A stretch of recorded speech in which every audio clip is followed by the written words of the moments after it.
Hello everyone, कैसे हैं आप सभी बच्चों। मैं आशा करती हूँ आप सभी अच्छे होंगे। और आज हम इस वीडियो की शुरुआत कर रहे हैं अपने लेसन नंबर 4 से। हमारे चैप्टर का नाम है the way through the woods, यानी कि जंगलों से होते हुए एक रास्ता। एक्चुअल में ये एक पोयम है जिसके थ्रू जो राइटर है वो ये बताना चाह रहा है कि पहले के टाइम पे मतलब कैसे चीज़ें हुआ करती थी और आज के टाइम पे जो फॉरेस्ट हैं, जंगल हैं, वो कैसे हैं, काट दिए गए हैं, लेकिन पहले के समय पे ऐसा नहीं था। तो ये चैप्टर जो है ये ऑल अबाउट नेचर के बारे में ही है। तो यहाँ पे समझते हैं क्या बोला गया है। यहाँ से शुरुआत करते हैं। There is a need to preserve and protect our natural landscape for future generations, यानी कि हमें ज़रूरत है बचाव करने की, बचा के रखने की। किसकी? जो नेचुरल लैंडस्केप होते हैं, यानी कि प्राकृतिक जो दृश्य होते हैं ना, उनको अपनी आने वाली जो पीढ़ियां हैं उनको बचाने के लिए, उनके लिए बचा के रखने की ज़रूरत है।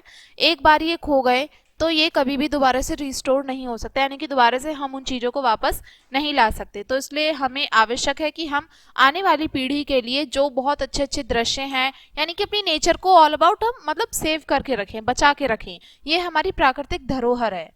Our nature is altered or disrupted, it is challenging to return it to the original state। अगर एक बार हमारी प्रकृति में कुछ डिसबैलेंस हो गया या कुछ मतलब चीज़ें खराब हो गई तो वापस से एक तो हम उसको वैसे ला ही नहीं सकते, और ऊपर से उसको दोबारा से वैसे उसी फॉर्म में लाना बहुत ही ज़्यादा मुश्किल है, बहुत ही चैलेंजिंग है ये, उसको अपनी ओरिजिनल फॉर्म में वापस लाना। तो इसलिए हमें ज़रूरी है कि हम उसको कंजर्व करें, उसको प्रोटेक्ट करें, उसको बचा के रखें, उसको ख़राब ना होने दें। ये हमारी रिस्पॉन्सिबिलिटी है। तो ये थी नेचर के बारे में कुछ थोड़ी इन्फॉर्मेशन। यहाँ से अब हम अपना चैप्टर जो है, हमारी पोयम है, उसको पढ़ते हैं और समझते हैं क्या बोला है। They shut the road through the woods 70 years ago. अब से करीब 70 साल पहले जंगलों के बीच से एक सड़क गुजरी करती थी, सड़क हुआ करती थी। वो सड़क जो है बंद कर दी गई है, मतलब बंद हो गई है। उन्होंने वो सड़क बंद करती है जो अब से करीब 70 साल पहले जंगलों के बीच में से एक सड़क गुजरा करती थी।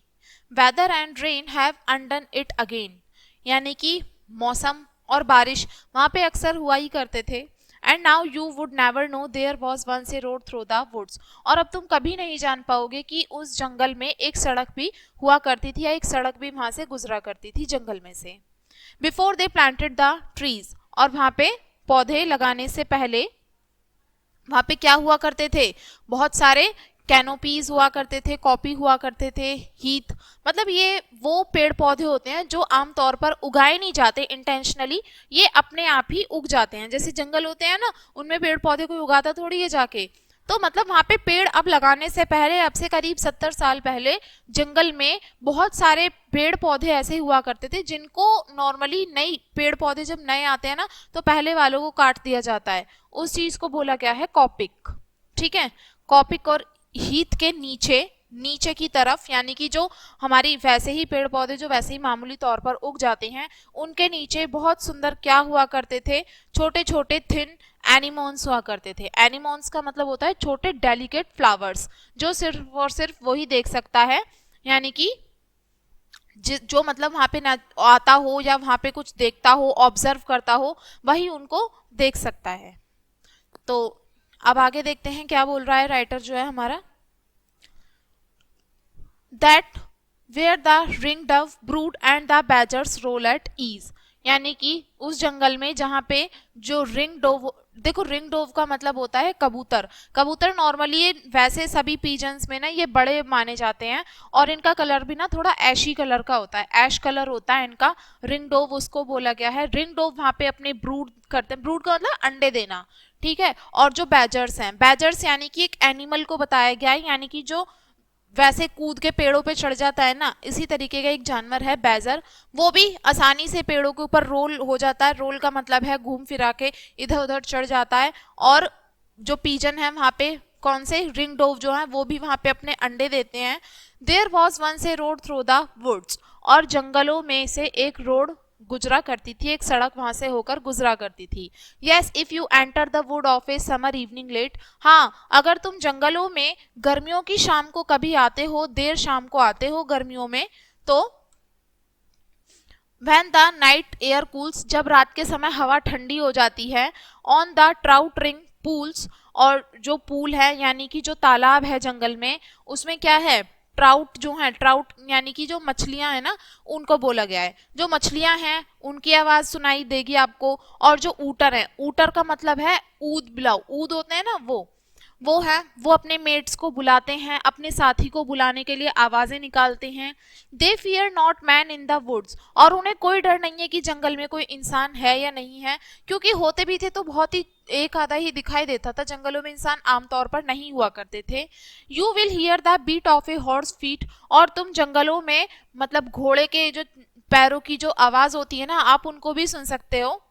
And the swish of a skirt in the due, और शाम के समय जो ओस होती है ना, ओस जैसे अपना आंचल फैलाती है चारों तरफ, उसको बताया गया है। यानी कि सिडक्टिवली पूरे में एकदम ठंडा माहौल है, एकदम शाम के समय बहुत ठंडा एनवायरनमेंट हो गया है, हवा ठंडी हो गई है, और वहां पे ओस जो है वो अपना आंचल फैला लेती है बहुत सिडक्टिवली। Steadily cantering through the misty solitude as they perfectly knew the old laws through the woods। और देखिए, अगर आप जैसे वहां पे आते हो तो आपको वहां पे क्या मिलेगा, मिस्टी सॉलिट्यूड्स मिलेंगे। मिस्टी सॉलिट्यूड का मतलब है अकेलेपन में, यानी कि सॉलिट्यूड का मतलब होता है अकेला रहना, यानी कि अपने आप को एक जगह पे अकेला। एक तो वो शांत वातावरण है, वहां पे कोई और चीज है नहीं, तो वहां पे आप देख सकते हो कि मिस्टी जो है, मिस्टी यानी कि बहुत धुंधला, यहाँ पे धुंध हो गई है, किसकी वजह से, ओस पड़ रही है, धीरे धीरे धुंध फैल रही है चारों तरफ। ठीक है, तो इस तरीके का वातावरण आपको वहां पर देखने के लिए मिलेगा। As though they perfectly knew the old lost through the woods, और इस तरीके से उन्हें परफेक्टली पता है कि जंगलों में से एक सड़क गुजरा करती थी पुरानी, लेकिन आज के समय में जंगल में ऐसी कोई भी सड़क नहीं है। ठीक है, तो इस चैप्टर के जो राइटर हैं वो है रुडयार्ड किपलिंग। एक बार हम फिर से जान लेते हैं इसको क्या बोला है। अब से करीब 70 साल पहले जंगलों में से एक सड़क गुजरा करती थी।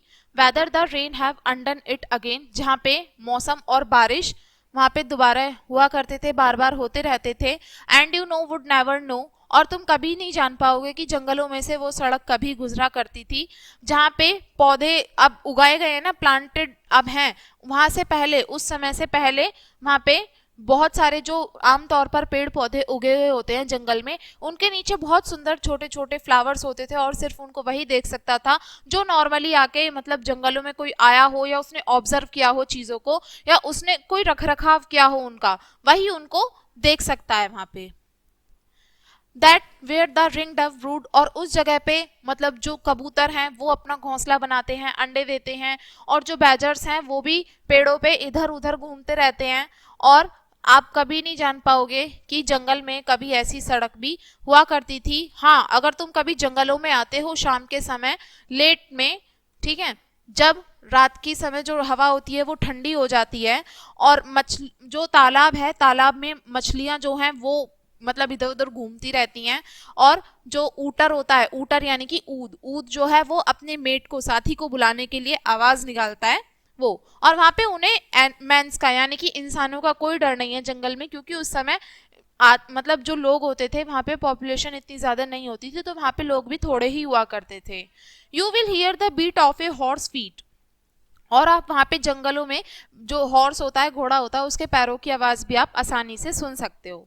And the swish of a skirt in the dew steadily cantering through the misty solitudes, और जो शाम के समय मौसम ठंडा हो गया है ऑलरेडी, और जो ओस है मतलब धीरे धीरे ओस पड़नी शुरू हो गई है वहां पे, और वो मतलब सडक्टिवली पूरे उसमें फैली हुई है, जिसको वो at the end though they perfectly knew, और इन सब चीज़ों के बारे में बहुत अच्छे से पता है, क्योंकि जंगल में से एक पुरानी कोई सड़क गुजरा करती थी, लेकिन कोई भी सड़क अब जंगलों में से ऐसी नहीं है। ठीक है, तो ये ऑल अबाउट नेचर के बारे में ही है कि वहाँ का एनवायरनमेंट बताया गया है कि उस समय पे एनवायरनमेंट वहाँ का कैसा हुआ करता था, और आज के टाइम पे ऐसा कुछ भी नहीं है। तो वही कंपैरिजन वाली बात है, इसमें जो राइटर है वो आपको कंपेयर करके बता रहा है कि हमें क्यों इंपॉर्टेंट है, क्यों ज़रूरी है कि हम इन सब चीज़ों को बचा के रखें। इसलिए हमें बचा के रखना चाहिए, क्योंकि अगर हम इन सब चीज़ों का ध्यान नहीं रखेंगे तो हमें तो ये सब चीज़ें पता हैं, लेकिन आने वाली जनरेशन में ये सभी चीज़ें हम नहीं दे पाएंगे उन लोगों को, और ये सब चीज़ें के बारे में अनअवेयर ही रह जाएंगे, उनको पता ही नहीं चल पाएगा कि ऐसा कुछ भी होता है। तो इस पोयम के थ्रू जो राइटर है वो नेचर की जो ब्यूटीफुल वो सीन है पूरा, वो पूरा दिखाना चाह रहा है, बता रहा है अपने इस कविता के माध्यम से। ठीक है, तो इसके जो राइटर हैं वो रुडयार्ड कीपलिंग हैं। अब हम इस लेसन के वर्ड मीनिंग देख लेते हैं, क्या बोला है। फर्स्ट वर्ड है कॉपिक। कॉपिक का मतलब होता है ए dense growth of small trees or shrubs that are periodically cut down to the ground to encourage new growth। यानी कि छोटे छोटे पेड़ पौधों की उनकी ऐसी ग्रोथ हो जाती है, मतलब जब उसको उगाया नहीं जाता वो अपने आप ही उग जाते हैं, उनको एक टाइम के बाद काट दिया जाता है जिससे कि दूसरी ग्रोथ जो है दूसरे पेड़ पौधे उग सकें, उसको बोला जाता है कॉपिक। नेक्स्ट है एनिमोन्स। एनिमोन्स का मतलब होता है सुंदर से कलरफुल फ्लावर्स, यानी कि रंग बिरंगे फूल। Are often found in woodlands, यानी कि जो जंगलों में पाए जाते हैं। सॉलिट्यूड। सॉलिट्यूड का मतलब होता है अकेले रहना या फिर आइसोलेशन में रहना।